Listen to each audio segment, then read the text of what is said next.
So hey everyone, and welcome back to my channel. So for today's video, I have here with me Paul from Paul's Asian Adventure and my husband, to those who are new. And I'm your husband?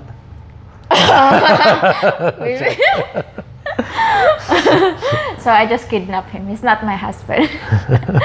Anyways, today we are going to talk about this particular experience that I experienced whilst I was staying in Manila. And waiting for the visa? Yes, it was a long wait. Yeah, almost a month, yeah? Not even almost, it's a month. A month, yeah, exactly. A month and something. Yeah. So anyways, well, I was there, and you guys remember that I interviewed Niels from Asian Romance. And if you don't see that video, I'm just gonna put it up right there, or even in the description box below. Don't forget, because you always forget. Just check it out. Anyways, so when me and Niels were walking, and of course I'm talking in English because he's English. I can't talk in Cebuano with him. Why? So while we were walking, looking for a spot to do the interview, I made this very loud, I wouldn't say it's loud, but You just made a comment. yeah. Like an expression. Yeah, it's an expression, and I said, "Oh, really?" And you know how sometimes I sound a bit of a British, innit? I'm just joking, but yeah, I made that expression, and so I didn't know there's these two girls, and they actually worked in a BPO company because they were wearing an ID that says they're BPO. What's BPO stand for? I don't know, but What is it's it? like a call center. Call center, yeah. Yes. So of course, in a call center, there's different accounts where you can speak Tagalog, English, or Cebuano. But I reckon they talk in English because of their IDs as well. So I will not say, or I will not comment about how they look because I'm scared.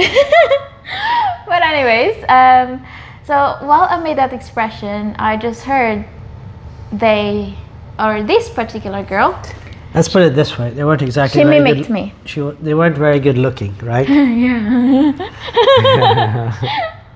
So she mimicked me. Like, Kind of thing. Bibi, stop it.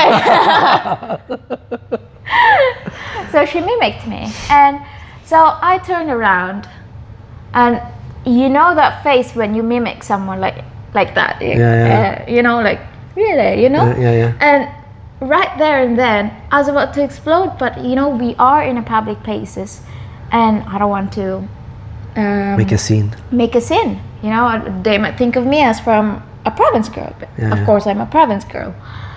So I was thinking to myself, like, you know, you worked in a BPO company where you speak in English, and when you heard other people talking in English or making an expression, why would you kind of like make it?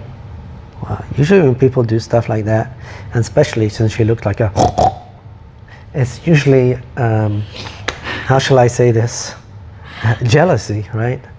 People who do stuff like, why would you be jealous? If Why you would you also go talk out in of English? Why would you go out of your way to say something like that to somebody who's standing there, that you know they can hear you? It's because you want them to feel bad, because you feel bad inside of you, because you know nobody. I mean, come on. Well, what do women like? They like attention. How much attention does looking like a get? You know, not much attention at all. And she's just jealous. She's a cute girl like you, speaking English fluently and with a bit of a British accent. And she's jealous. Maybe also because they think that Niels was my boyfriend or something. I don't think it's even that. I think it's just jealousy. It's just jealousy. You know? Yeah, because like in Dumigari, if somebody is speaking in English, people would look at you. They stare at you. In a good way or a bad way? I don't know. I cannot figure out if it's a good way or a bad way, but they stare at you. And this is the first time I experienced this kind of thing in Manila, especially in Manila where Well, everything is My city. experience with the Philippines is if a boy or a girl can speak English, the more English they can speak, it seems, the better they are treated. Because that means typically they come from a, I don't like to use this word, but a better family, if you know what I mean. More money family, because they've gotten a better education, whatever.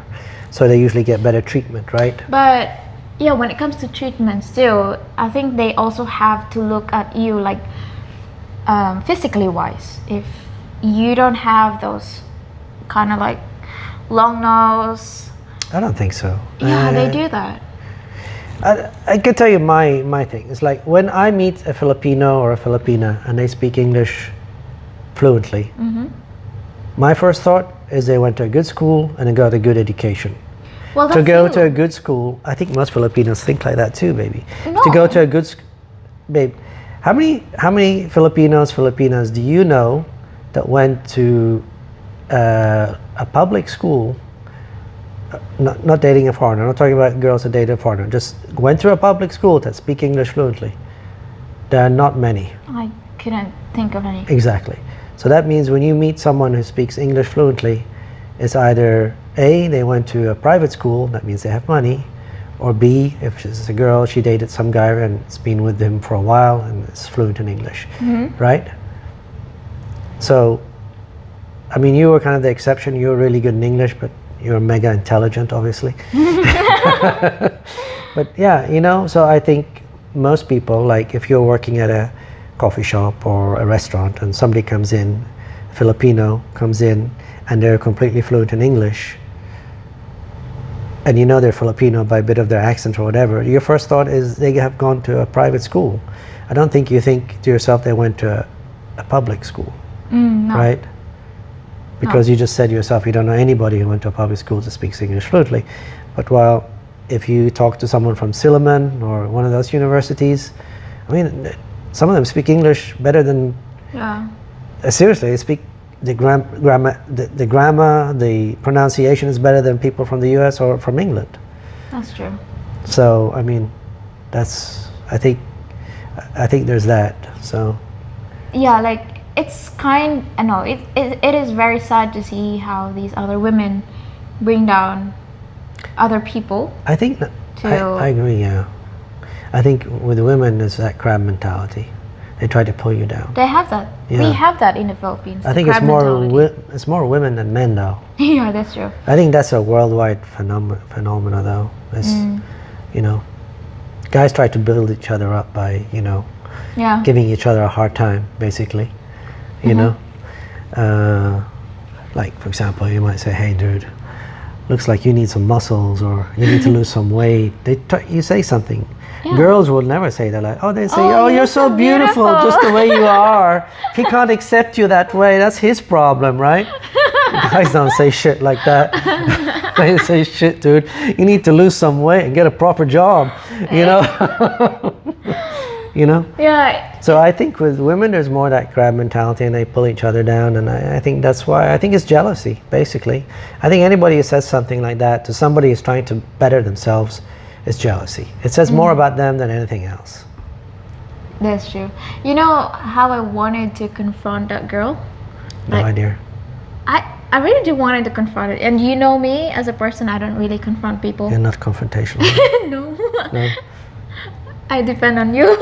Yeah. So So I really wanted to confront her and ask her what's wrong, or did I do something wrong to made you a comment like that? But you know, my shyness type of character yeah. was very high, so I tend to just stay away from it and just think about of that girl as maybe she needs something, or she's jealous, or she is very Insecure. yeah, she's insecure in a way that she wanted to make herself feel better by Tearing down other people. looking down at other women. So yep. And also these are some of the things that maybe your girl will experience in the Philippines while, you know, dating you as an expat. Because as Filipinos, we will not say something to our partner or our husband or boyfriend about some things that kind of like make us sad. Just like what you and I experienced when me and my husband went uphill and he almost confronted the people who was kind of like making funny comments about me and us, our dating situation. In that coffee shop? Yeah, uphill. Uphill? Yeah, the mountain. With the cows and all that. Yeah. And he almost confronted with the... She wouldn't let me. No, because like... I was like, which one said it? It's pretty pissed. I know you were, yeah. So we will not say it to our partners because we don't want riot or we don't want to make a scene. It's not a riot. You No, don't want to make a 'cause- scene. You're afraid that it'll get into a fight and stuff like that. And you know how Filipinos get to be very what's the word, like how they defend themselves and they put it on Facebook and they do live. Oh, look at this without knowing other people's. But it's also in the Philippines. Really, it's not good to confront people because it's really it's about losing face, and they might not do anything there and then, but 2 weeks later something bad might happen, right? There's a news. There's a news. Foreigner stabbed to death. Unknown assailant. Yeah. So, it's better to talk to your girls if that something like that happened. Anyway, so that was your experience and one of your experiences. You had some good experiences in Manila, but that's for another video, I think. I think this one has gone long enough. I think so. So, yep. Well, I thank you all for watching my videos and see you soon on the next one. Bye for now. See you.